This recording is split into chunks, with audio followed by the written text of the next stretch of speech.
Bienvenidos. Esto es Tercer Tiempo, un podcast de la Asociación de AFP donde conversamos sobre educación previsional y financiera, el mercado del trabajo y las pensiones en Chile.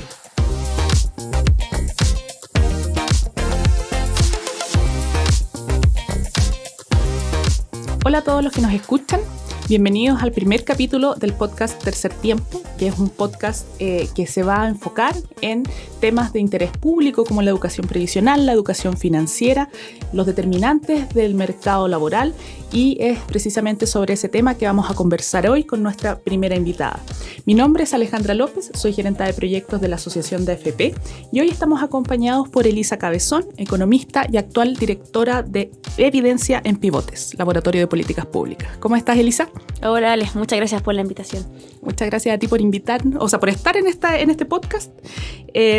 Hoy día, Elisa, eres reconocida, diría yo, en el mundo tuitero por tus hilos explicativos sobre economía, sobre pensiones, sobre modernización del Estado también. ¿Cómo llegaste ahí y cuál es tu motivación también para poder explicar en simple ciertos temas complejos? Sí, yo llegué porque en la época de post-18 de septiembre de 2019 y también durante la pandemia, Chile estaba muy polarizado y en las redes sociales eso se marca mucho más fuerte. La polarización en redes sociales fue muy dura. ¿Y qué veía yo? Yo veía una red que era Twitter, que era una red que era un arma de doble filo. Por una parte, yo lo usaba para informarme. Los académicos compartían sus investigaciones por ahí, la prensa compartía también sus investigaciones, los políticos también daban sus declaraciones, etc. Se veía mucho a informarse, pero a la vez también había mucha desinformación y mucha fake news dando vueltas. Y lo que yo veía era que había un grupo que reconocía las fake news, pero en vez de explicar por qué esa fake news era así, y de informar y de educar, simplemente ridiculizaban o caricaturizaban. Decían, no, eso es falso, te falta un curso de microeconomía para entender que eso está mal. Pero no explicaban por qué estaba mal. Entonces yo vi una oportunidad y una necesidad de meterle tiempo y tratar de explicar esas fake news o esas desinformaciones. Y hacerlo quita tiempo. Si tú tienes una pega, tú estás con tu pega oficina, dedicarse a aclarar las fake news es costoso. Tienes que meterle cabeza, meterle tiempo. Entonces no es tan fácil. Y yo partí haciendo eso. Partí metiendo un poco más de tiempo, un poco más de cabeza y vi que tenía buenos resultados, que la gente lo apreciaba y que lo valoraba. Entonces, por eso de ahí decidí dedicarle más tiempo a eso. Y creo que es muy necesario. La desinformación es muy alta y los actores que se dedican a limpiar esa desinformación es muy baja. Desinformar es mucho más fácil que informar. Te quita mucho menos tiempo, menos trabajo. Entonces yo trato de hacer la otra parte. Tratar de informar con tiempo y con datos y con explicaciones sencillas y fáciles.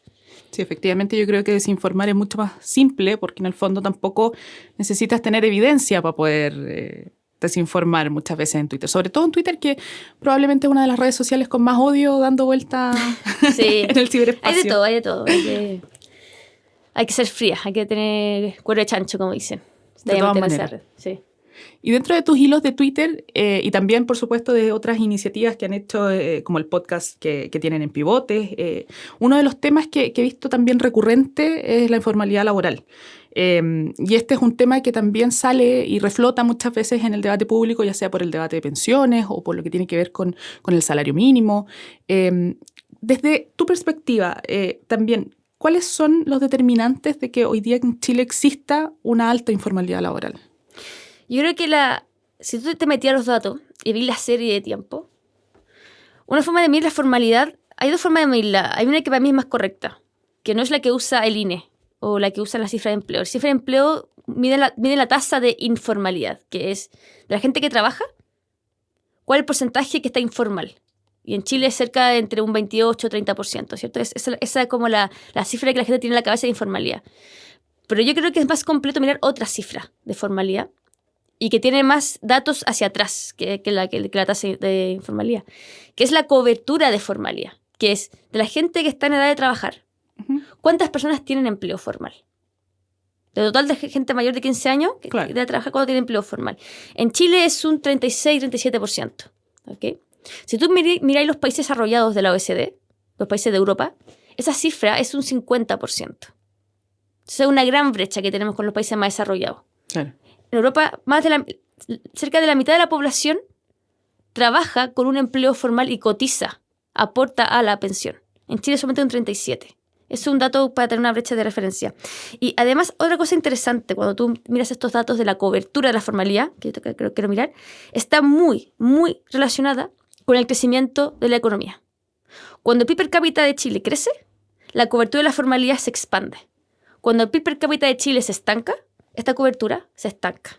Está estrechamente relacionado. Entonces, yo creo que las políticas que son más fuertes, que tienen mayor impacto sobre aumentar la formalidad del país y para que más gente cotice para su salud y para su pensión, para su seguridad social, es el crecimiento económico. Y el crecimiento económico, yo me acuerdo que hace 2 años no estaba en el debate. Está todo centralizado en la distribución, reforma tributaria, cómo repartir, etc. El crecimiento económico pasó a un segundo plano. Y ahora recién yo estoy notando que el crecimiento económico está volviendo a ponerse en el debate. Incluso Mario Marcel tiene una propuesta, creo que 35 propuestas de cómo hacer que Chile crezca. Y creo que es una gran oportunidad. Es una gran oportunidad poner el foco de cómo Chile puede crecer. Porque Chile hace 10 años que está estancado. Hace 10 años que el PIB per cápita de Chile no ha aumentado. Y eso unido con la cobertura de la formalidad. La cobertura de la formalidad, el 37%, estamos así desde el 2013. De 2013 hasta 2023 que la cobertura de la formalidad no se ha expandido junto con el PIB per cápita. Entonces acá yo creo que es muy importante esta reforma tributaria que se rechazó en marzo y se abrió el debate y se desordenó un poco, yo creo que fue bueno, porque ahora yo veo que muchos actores están poniendo el foco en cómo crecer. Claro. Y si crecemos, la formalidad va a crecer y también van a mejorar las pensiones del país. En el fondo pasamos de un debate en el que estamos viendo cómo repartir la torta a hacer crecer una torta para poder repartirla. Yo creo que en el fondo, en ese sentido también, las cifras que efectivamente todo el mundo maneja y las cifras que también entrega el INE muchas veces son o esconden cierta precarización del mercado laboral también. Entonces, claro, las cifras que tú mencionas son bastante mayores que lo que en el fondo manejamos de manera simple o de un análisis quizás más simplista, pero también menos profundo, quizás. Y en ese sentido, más acotado, Elisa, yo diría. Sí. Claro, es un análisis que muchas veces puede ser acotado pensando también en personas que están trabajando y que están trabajando y cotizando al mismo tiempo, pensando en ese público. Nosotros hoy día, claro, tenemos que 1 de cada 3 personas que trabajan no cotiza, pero es un problema que es mucho más profundo y que también es independiente de todos los quintiles de ingresos. Veo también, y aquí te traigo un estudio de pivotes, que nos menciona que el 14% de las personas en el quintil más vulnerable de Chile tiene trabajo formal. Y, contrario a lo que se pueda pensar también, entre las personas del quintil más rico en Chile, el 53% tiene empleo formal. Muchas veces esto no lo pensamos, digamos, si es que vemos las cifras desde afuera, pensando en que el empleo informal lo asociamos a la venta callejera o a las ferias libres o a trabajos que en general han sido más ligados al primer quintil de ingresos al quintil más vulnerable en el fondo. Y eso demuestra de alguna manera de que la informalidad es un tema transversal en Chile y que es un problema país. Sí. Y Elisa, y en ese sentido, ¿son los trabajadores informales en Chile personas que históricamente han tenido dificultades de acceso al trabajo formal, pero cómo la economía también, de alguna manera, determina quiénes son los que acceden a un trabajo formal y quiénes no? Sí, yo creo que acá ese acceso al empleo formal, yo creo que es muy importante pensar cuál es la fuente de formalidad. Y la fuente de formalidad, que en el debate ha sido bien denostado, y no sé por qué, pero yo creo que eso le ha hecho un daño al debate público, pero la fuente de la formalidad son las empresas, son los emprendimientos y las empresas productivas que crecen en el sector formal. Uh-huh. De hecho, eso está muy estudiado en la literatura. en todos los países hay un sector formal y un sector informal. Un sector informal que no paga impuestos, que no paga cotizaciones, etc. Y un sector formal que sí paga impuestos, que sí paga las cotizaciones sociales. Y la gran diferencia entre los sectores es que el formal es más productivo que el informal. Las empresas que crecen son las empresas productivas y crecen en el sector formal. Y a medida que van creciendo, van generando más empleos formales. Entonces, por eso está muy relacionado el crecimiento de la economía con la formalidad. Pero el crecimiento de la economía, ¿qué es lo que hace? Lo que provoca es que las empresas más productivas, los emprendimientos, vayan creciendo y vayan aportando como empleo. ¿Y qué ocurre con el sector informal? El sector informal, las empresas informales no crecen. Claro. Son, como tú decís, son estas pymes, los cuenta propia, los que venden en la calle, que tienen un negocio, un almacén chico. No crecen. Son el sector formal, las empresas las que generan el crecimiento económico y con eso que generan esta cobertura de la formalidad. Y cuando uno habla en el debate de que hay que permitir que las empresas crezcan, hay un sector que te critica, como que si las empresas fueran malas, porque lucrar es malo, porque generar empleo, generar riqueza es malo. Y no, generar riqueza, generar empleo, generar este lucro, genera mucho beneficio al país y entre eso es todo lo que estamos hablando, que es el empleo formal con cotización y pagar las seguridades sociales y pagar los impuestos que financian los programas sociales. Entonces, yo creo que esta es una gran oportunidad, yo veo una ventana de oportunidad para que ese prejuicio, esa crítica negativa hacia el crecimiento de las empresas y de los emprendimientos, dejarlo para atrás. Bienvenido crecimiento de las empresas, bienvenido crecimiento de las pymes y de los emprendimientos, bienvenido el lucro. Si genera empleo, si genera más servicios, si viene a la población, si paga más tributos para pagar los programas sociales. Entonces, yo en ese sentido yo veo un cambio en el debate en este año y lo veo más optimista. Hace 2 o 3 años yo lo veía muy pesimista, pero yo he visto un cambio y creo que esta ventana de oportunidad hay que aprovecharla con iniciativas concretas que permitan y faciliten el crecimiento de los proyectos económicos del país. Y en ese sentido, el debate público, el debate de líderes de opinión o el debate también en la calle, en el fondo, pensando también en que muchas veces son las mismas personas, los ciudadanos de a pie, como se dice, quienes están en contra del lucro o en contra del crecimiento de las empresas muchas veces. ¿Cómo lo ves tú? Es muy buena la distinción que tú haces entre la calle y entre los líderes de opinión, los que tienen el diario, columna, radio. Yo veo primero un cambio en los líderes de opinión. Veo un cambio en las declaraciones de los políticos, en las declaraciones de los ministros, en las columnas que uno lee en el diario. Ahí veo un cambio. Y respecto a la calle, las personas quieren más empleo. Sebastián Piñera, en su segundo gobierno, ¿por qué fue electo? ¿Cuál fue su promesa de campaña? La promesa de campaña de Sebastián Piñera fue más empleos, más y mejores empleos. Así fue electo. Esa fue su promesa concreta para llegar al poder en su segundo gobierno. Las personas quieren más empleo, quieren más seguridad, quieren una economía más estable, quieren crecer. Yo creo que la gente siente que el país lleva estancado los últimos 10 años. Lo sienten en sus oportunidades personales de crecer, de proyectos propios que tienen, que no ven que avanzan. Yo creo que la gente lo siente y de hecho hubo un cambio en la encuesta porque volviendo a la calle, hace 2 años yo me acuerdo que había una encuesta en que las personas miraban mal el crecimiento económico y valoraban más la distribución. Claro. Y hace un mes vi una encuesta de la Universidad del Desarrollo que hizo la misma pregunta a las personas y el cambio fue de 180 grados. Las personas querían, no, quiero más crecimiento, quiero más empleo, quiero mejores salarios, quiero tener más oportunidades para crecer. Claro. Se dio vuelta a eso. Entonces, yo creo que también la opinión pública está un poco, tal vez, ha tenido varios cambios. Los últimos 2 años han sido súper fuertes. Tuvimos un estallido social, después tuvimos la pandemia. Pero ahora, en esa encuesta la gente lo que está viendo es quiero más empleo, más crecimiento, más oportunidades para desarrollarme como persona. Y esas mismas personas, esa opinión fue la que llevó a Piñera a llegar al poder en el 2018. Entonces yo creo que la calle conecta con ese discurso.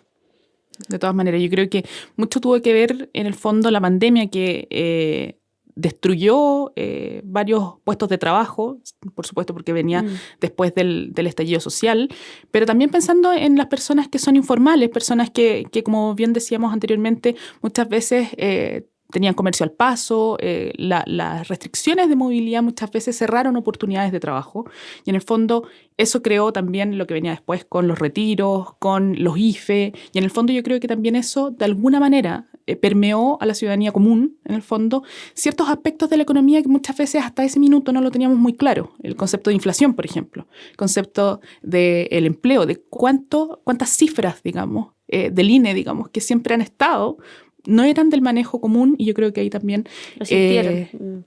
De todas maneras. Y yo creo que también esa ventana, en el fondo, tú la aprovechas también en el Twitter y también invitar a todos los que hoy día nos están escuchando y que muchas veces no te han visto en Twitter, a seguirte también porque yo creo que los hilos explicativos de economía son muy valorados en el sentido de poder simplificar el lenguaje que muchas veces vemos o en los diarios o en columnas de opinión de académicos que muchas veces están en un lenguaje más críptico y mucho menos ciudadano. Y en el fondo, Elisa, volviendo al tema de la informalidad, yo creo que lo que hablábamos anteriormente sobre las cotizaciones previsionales, por ejemplo, la ley que obliga a los trabajadores que emiten boletas de honorarios a cotizar para pensiones, para salud y para los seguros de invalidez y sobrevivencia, etcétera, sin duda yo creo que es un avance para poder avanzar también en lo que tiene que ver con la cobertura y con el acceso a seguridad social. Pero, en tu opinión, ¿es un avance que sea suficiente? ¿De la boleta de honorario? Sí. Ahora están pagando ¿cuánto? ¿2% a pensión? Lo que pasa es que está en gradualidad hasta el 2028 y en el fondo todavía no se puede capturar toda la cotización y salud y pensiones están en el último lugar. Entonces, en el fondo, dependiendo de cuánto, por ejemplo, si es que tú quieres optar por una cobertura parcial o una cobertura total, hay mucha gente que hoy día no cotiza para pensiones ni para salud. Entonces, porque opta por la cobertura parcial. Sí, no, yo creo que el tema del boleta de honorario hace mucho tiempo que estaba en el diagnóstico de que hay que subir su cotización previsional. Eso está en el diagnóstico. O sea, ahora implementarlo ha costado mucho, ha costado enormemente. Entonces ahí también me genera un poco de duda con la reforma de pensiones de que también hay un diagnóstico claro desde los gobiernos, desde los partidos de izquierda a los partidos de derecha, de que hay que aumentar la tasa de cotización de un 10 a un 16%. Claro. Un 10 es poco. Ahora la pregunta, ¿está ese diagnóstico? Ahora, viendo que el voto honorario apenas podemos ponerle un punto de cotización, ¿cómo vamos a lograr que los asalariados paguen 6 puntos extra? Esa implementación va a ser difícil. ¿Por qué? Porque cada punto de cotización lo que hace es que te sacrifica liquidez en el corto plazo. La persona tiene menos liquidez ahora para tener liquidez en el futuro cuando se pensionen. Y ese cambio entre liquidez hoy y liquidez futuro no es popular. Pero claro, es el gran desafío, pero sí o sí tenemos que seguir avanzando. La tasa de cotización en Chile está muy baja. En la OECD, en promedio, un 18% de su sueldo se destina a financiar pensiones. En España, me acuerdo que hubo un grupo en Twitter que defendía el sistema de reparto español. ¿Sabes cuánto es la tasa de cotización en España? ¿Cuánto es? Un 28%. Pero aún así no está totalmente financiado ese Y sistema. y además está quebrado. Está quebrado. Porque un reparto, entonces como reparto, ni siquiera con el 28% alcanzan a cubrir las actuales pensiones. Y en Chile es un 10%. Y con un 10% pretendemos financiar un periodo largo de jubilación. Acá yo tengo un dato de referencia que estaba trabajando, que voy a publicar dentro de poco, pero te lo voy a adelantar. Las mujeres, desde los 20 hasta los 60 años, porque se jubilan a los 60, ¿sí? ¿Adivina cuántos años cotizan en promedio? Están cotizando. ¿Unos 16? 16, 18 años. Sí, 16, 18 años. Adivina cuántos años dura su jubilación, su periodo de jubilación. 32. 32 años. O sea, las mujeres están cotizando solamente un 10% de su sueldo por 16 años para financiar una pensión de 30 a 32 años. Eso es ridículo. O sea, ¿cómo vas a financiar eso? O sea, tiene que tener una rentabilidad en el mercado financiero brutal que no existe en una parte del mundo. ¿En qué país puedes tener una buena pensión con esa baja densidad de cotización y con esa baja tasa? Entonces, eso te muestra de que le estamos exigiendo al sistema unos resultados que no tienen base. No estamos colocando los recursos necesarios para tener pensiones altas. Entonces, tenemos que avanzar en eso. Tenemos que subir la tasa, sí o sí, 10% muy bajo. Y sí o sí tenemos que fortalecer la densidad de cotización. Que más personas participen en el mercado formal. Y acá yo insisto, no existe la vale de plata, pero sí o sí algo que ayuda muy fuerte a aumentar la cobertura de empleo formal y aumentar la densidad de cotización de las personas es el crecimiento económico. Y pensando también en el crecimiento económico y en el enfoque de género, si lo queremos poner así. Pensando en las mujeres también, que muchas veces somos las más perjudicadas por las bajas pensiones, pero también muchas veces por el acceso al trabajo formal, por tareas de cuidado de niños o de adultos mayores. Muchas veces las mujeres vemos que nuestro acceso al mercado laboral se ve coartado por situaciones familiares o situaciones que en el fondo tampoco son controlables o no son voluntariosas. ¿Cómo en el fondo la economía o el aumento, el crecimiento económico podría mejorar, digamos, la cobertura previsional de las mujeres? Sí, ese tema es muy importante. Y como tú bien decís, las mujeres tienen menos acceso al empleo por un factor también de roles. La sociedad le pone roles de que tienen más cuidado de los hijos, de las tareas del hogar. Y eso se evidenció muy fuerte en pandemia. En Devote hicimos estudios junto con el CEP, que la pandemia fue un experimento en ese sentido muy bueno para medir eso.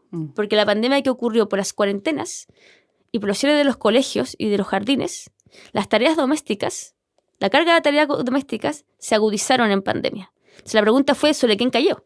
¿Cayó sobre los hombres, sobre las mujeres? ¿Se repartió igual?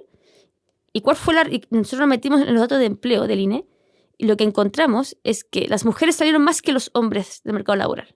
La brecha aumentó más.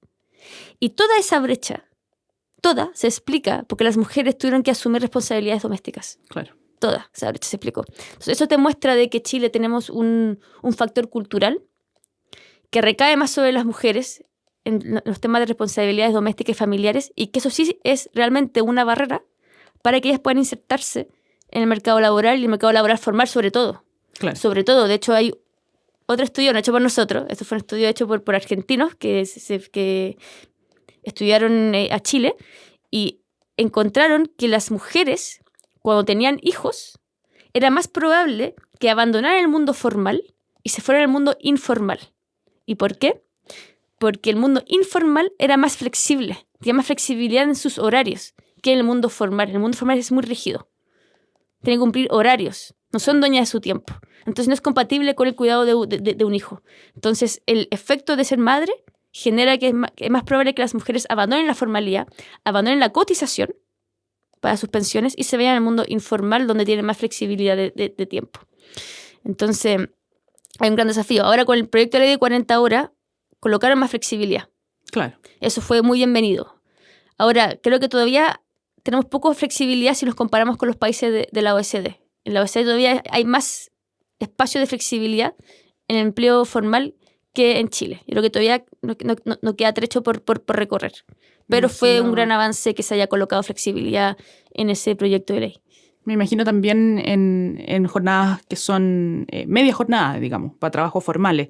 Eso muchas veces es muy difícil de encontrar pensando en las mujeres que tienen hijos y que quieren trabajar formalmente, pero media jornada. Y hay Hay muy pocas oportunidades. Sí. Tomás Rau, otro economista, también señala lo mismo. Señala que la jornada parcial en Chile es muy escasa. Las empresas no lo ofrecen. Porque a la empresa tampoco le conviene, porque el costo fijo es muy alto. Claro. Entonces, con la jornada parcial que son menos horas, no logran cubrir todo ese costo fijo inicial. Entonces la empresa no tiene incentivos en colocar jornadas parciales. Entonces hay muchas brechas que se pueden ayudar,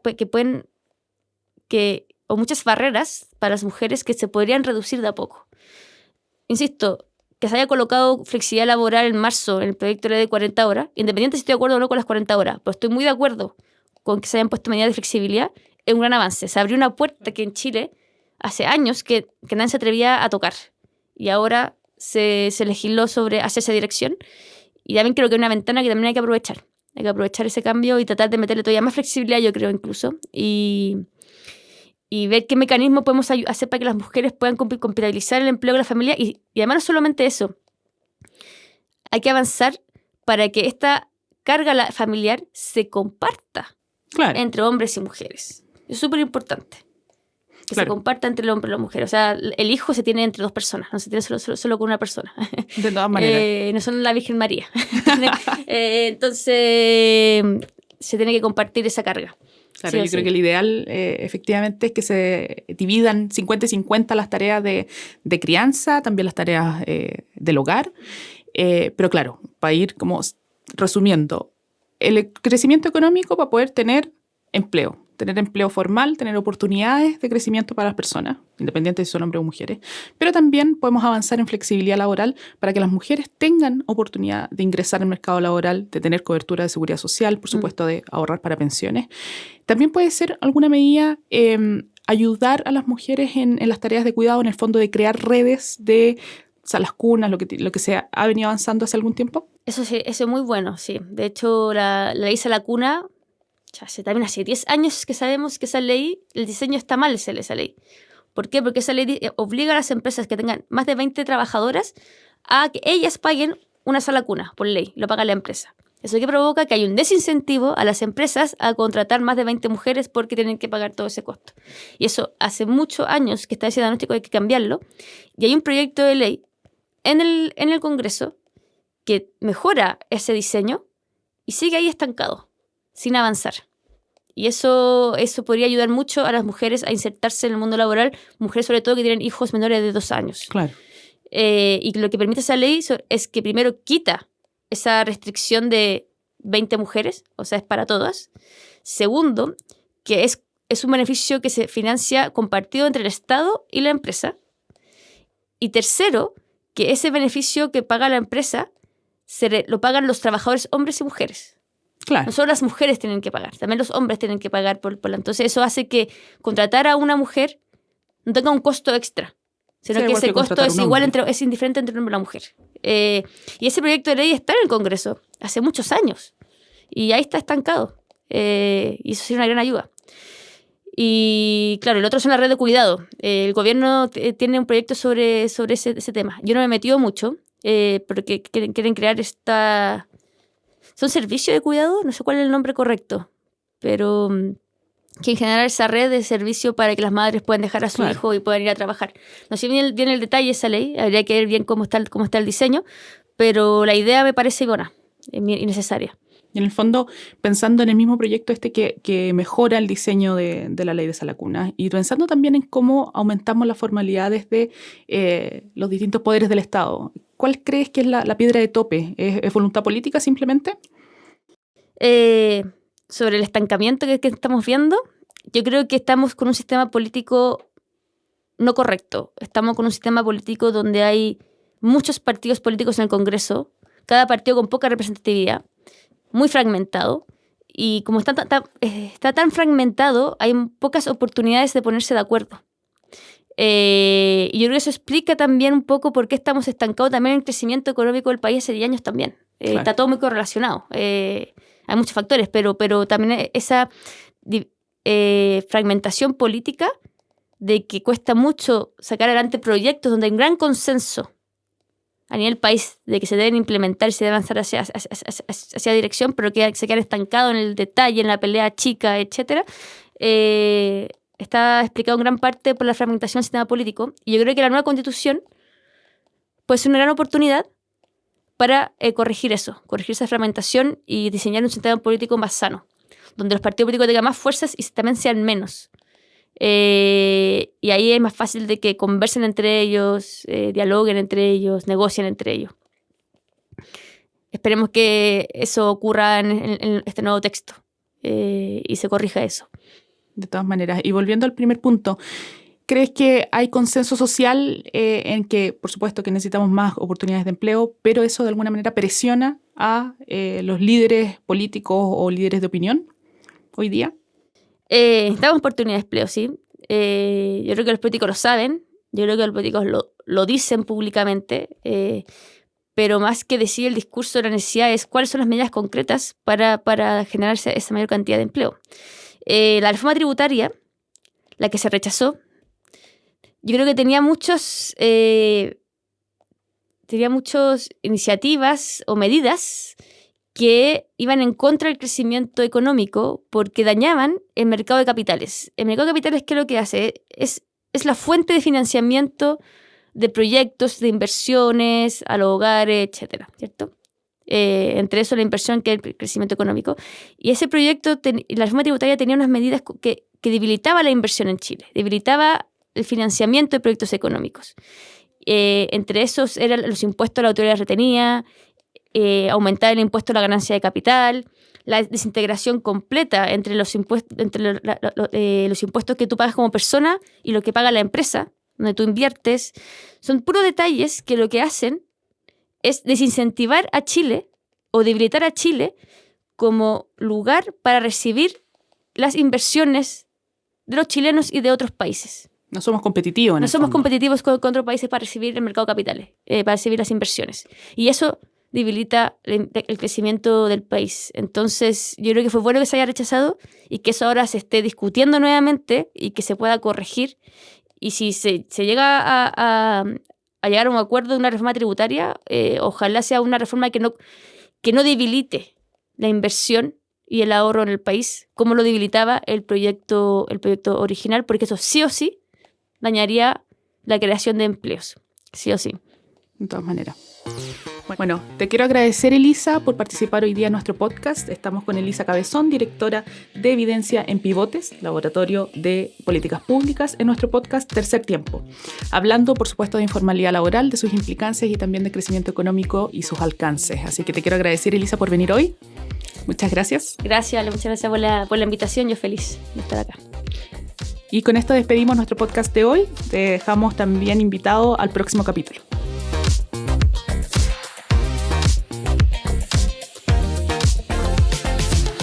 Esto fue Tercer Tiempo, un podcast de la Asociación de FP.